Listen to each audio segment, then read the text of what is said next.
streaming live across the country, tackling the topics everyone is talking about online. Share, engage, and interact. This is Newsfeed Now.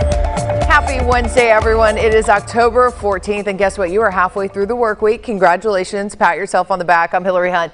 This is Newsfeed Now, a show where we are going to take a look at all those stories making headlines. They're probably on your social media timelines right now, so we are going to head to the Hill first.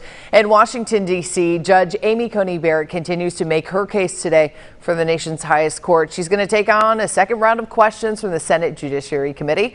Washington correspondent Jesse Tenor gives us a look at what today's hearings could hold. I apply the law, I follow the law, you make the policy. U.S. Supreme Court nominee Judge Amy Coney Barrett shut down senators' questions over hot-button legal issues she would likely face if confirmed to the bench. If I give off-the-cuff answers, then I would be basically a legal pundit, and I don't think we want judges to be legal pundits. Despite Democrats' concern about Barrett's potential vote in the court's upcoming Obamacare case, Barrett told Republican Chuck Grassley the timing had nothing to do with her nomination. Have you committed to the president or anyone else that you will vote to repeal the Affordable Care Act if confirmed by to the court? Absolutely not. I was never asked, and if I had been, that would have been a short conversation. On abortion, Democrat Dianne Feinstein pressed Barrett on whether she believes Roe v. Wade should be overturned. It's distressing not to get a straight answer. So let me try again. Do you agree with Justice Scalia's view that Roe was wrongly decided? I have an agenda to stick to the rule of law and decide cases as they come. Republican Lindsey Graham asked Barrett about Second Amendment decisions. Do you think you could fairly decide a case even though you own a gun? Yes. All right. Barrett said she can also set aside her Catholic beliefs in her role as a judge and has done so.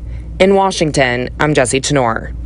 And we want to bring in our Kelly Myers, who's following those hearings right now in Washington, D.C. for us. And Kelly, some people forget she is currently a sitting judge, so she has to be so careful with those questions to not seem partial because there's potential for her to go back to her current role.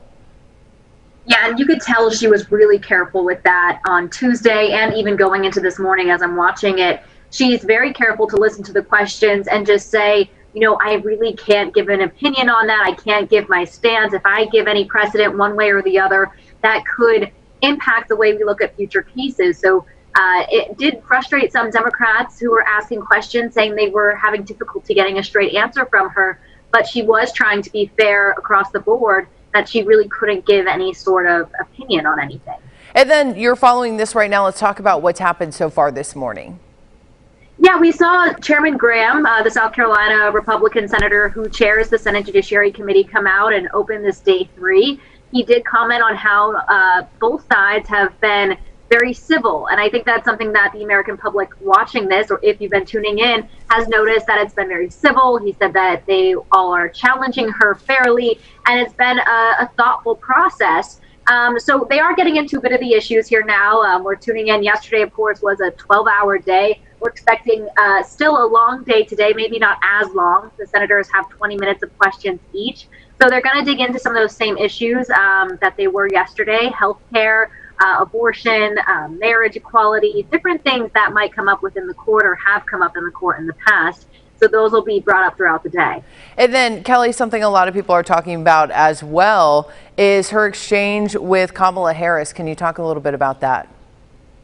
Yeah, I mean, just with Senator Harris coming out here, obviously doing it remotely because she's on the campaign trail. She is the VP nominee. It also highlights, I want to add, just how much the senators are also using this as a platform to kind of highlight election issues. I think that's important to note because we are so close. I believe, 20 days, less than 3 weeks until the election. Senators on both sides are using this, along with Harris, to highlight issues that they think are up on the ballot this election day.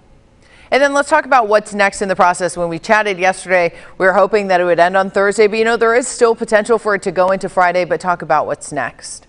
Yeah, I think you're likely to see it wrap up. I think they've kind of exhausted or will exhaust all the questioning today. So, right now Republicans have the votes really to get her through. There really isn't any more Democrats can do to stall this or any point to stall it any further. You'll see this wrap up likely tomorrow, and then they will vote this out of the committee is what happens next week. And then you may see a full Senate vote coming up the week following, which would be the week right before election. Perfect. Kelly Meyer in Washington right now following the hearings. Thanks so much, Kelly. Let's talk about the Republican side of the coin. Tomorrow night, NBC will host a town hall with President Donald Trump. Today's show anchor Savannah Guthrie will moderate the 1-hour event in Miami. President Trump has been campaigning in person this week, including the event last night in Pennsylvania. Tomorrow was supposed to be the second presidential debate, but was canceled after President Trump refused to take part in a virtual format after being diagnosed with COVID-19, but has since tested negative. And the wife of Labor Secretary Eugene Scalia tested positive for COVID-19. The Labor Department made that announcement last night. The statement says Trish Scalia is doing well and only has mild symptoms, but the couple did attend the Rose Garden ceremony last month, where President Trump officially nominated Judge Amy Coney Barrett to the Supreme Court. They were seated behind Melania Trump and next to Kellyanne Conway during those events, both of which tested positive for the virus. Mr. Scalia, the son of late Supreme Court Justice Antonin Scalia, tested negative on Friday. So far, he has experienced no symptoms. And let's go out to the west. This is a story gaining a lot of attention on social media. The video is pretty much unreal. A runner in Utah got more than he bargained for when he ran into a mother cougar and her cubs on a trail. In a post to social media, Kyle Burgess recorded the experience and said he thought he was done for. Marty Hughes reports. Take a look at this.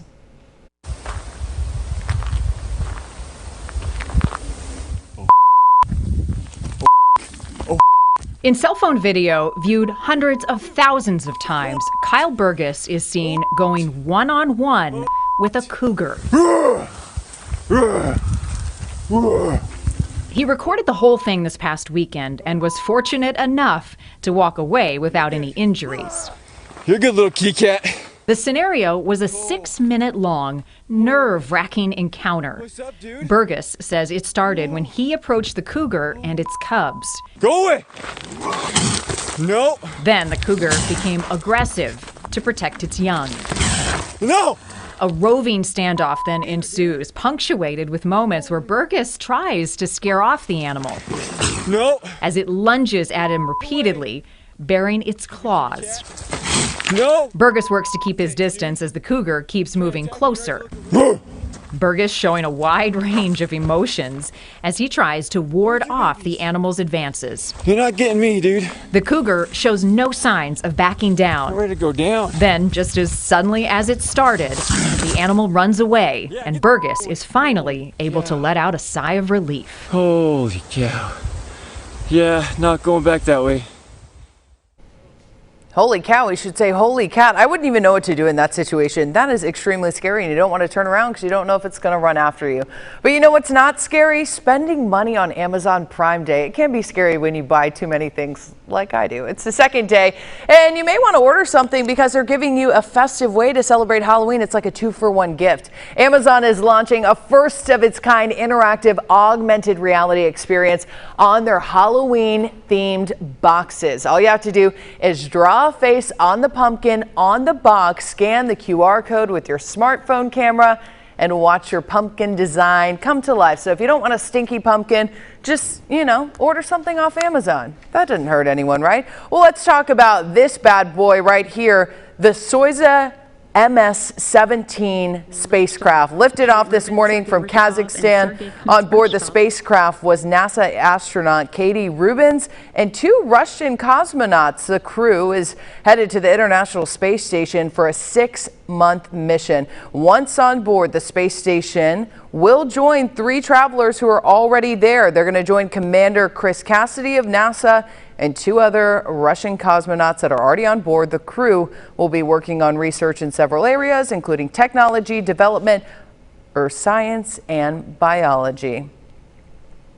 Okay, we're going to head to the Midwest. A Kansas woman this time last year just started what would be 4 months of chemotherapy. What a fighter. Now, a year later, her cancer is in remission, and her love for Halloween, as evident as it is in her haunted house, was instrumental in her recovery. Here's Zach Summers.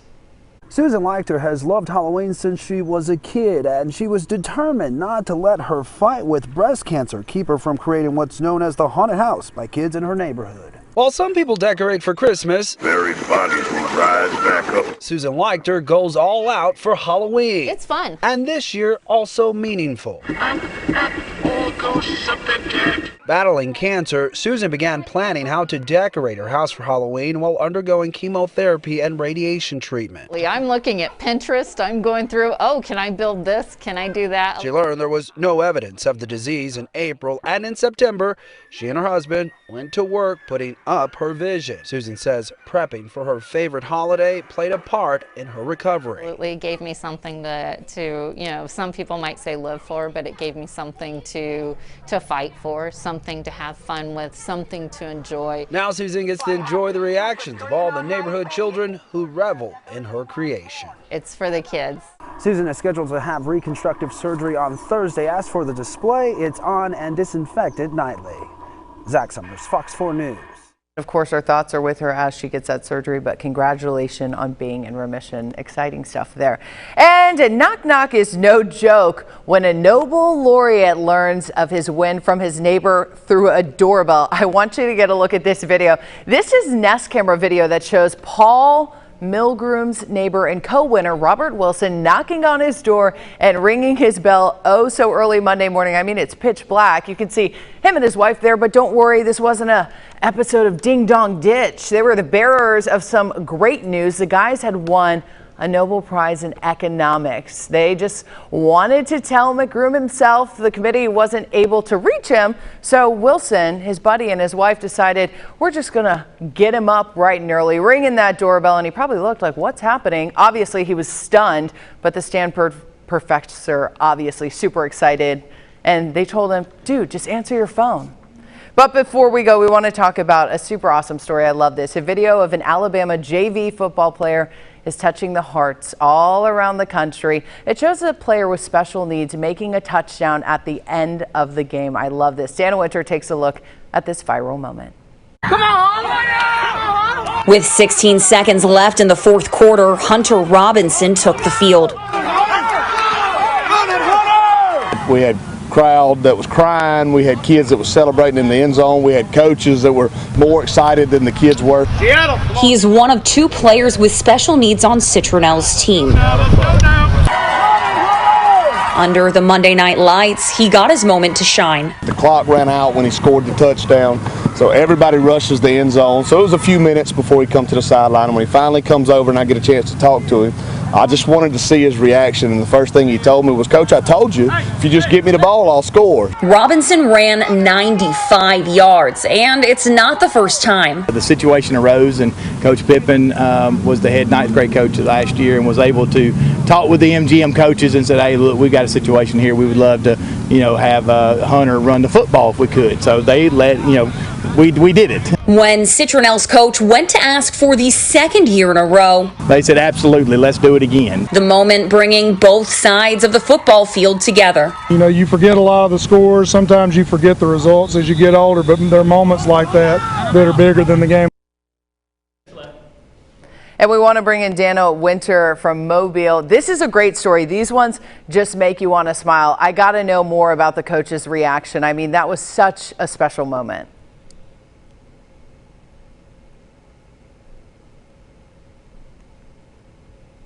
Sorry, we're having some issues getting Dana. We're going to get her to unmute her microphone, but I want you guys to see this play one more time because it is just such an emotional moment. But I think we have Dana back, and we want to get out to her because, guys, this story is just making me smile today. Dana, one more time, tell us about the coach's reaction. Such a special moment for that player, the whole team, and the coaches too. Well, they were just so excited to get it on video this year. They said when it happened last year, it was just so quick. And this year, when it went to happen, they said all of the parents were really confused at first, wondering what was happening. And then when they started hearing people yelling, Hunter, go Hunter, they all just kind of switched. And they said there wasn't a dry eye in the stadium. They said the parents were crying, the kids were crying, the coaches were crying. Everybody was just so happy. And Hunter is just such a great student. He's such a great player. I actually went out to one of their practices yesterday, and I got to see him in action playing. His teammates all pumping him up, making sure he knows that he's got the ball and he's going to run it, and making sure that they're out defending, clearing a path so he can make it. I mean, a 95-yard touchdown, that's the stuff we see on Sports Center. And for this student to be able to make it, it's just such a memorable moment for his whole community. And then talk about Hunter and his love for football. Sports are so important to kids, and talk about how he feels about it.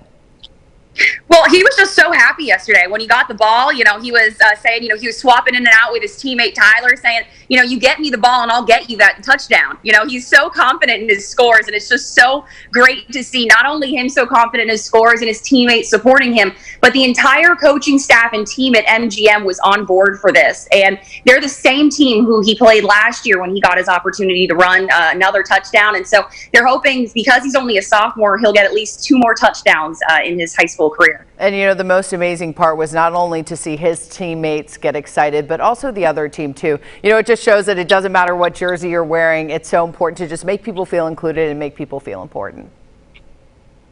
Yeah, the coach said, there are games and you'll forget the scores, you'll forget the runs, but there are some moments in football that are even bigger than the game themselves, and they feel like this is one that these students will remember forever. It is quite the memory and getting shared a lot. Thanks so much, Dana Winter out of Mobile, Alabama for us. Great story and a great way to end our show, guys. Sadly, that's all the time we have, but don't worry. We're going to be back here tomorrow with some more great stories making headlines. We'll be here, same place, same time. I hope you join us and have an awesome day. Bye.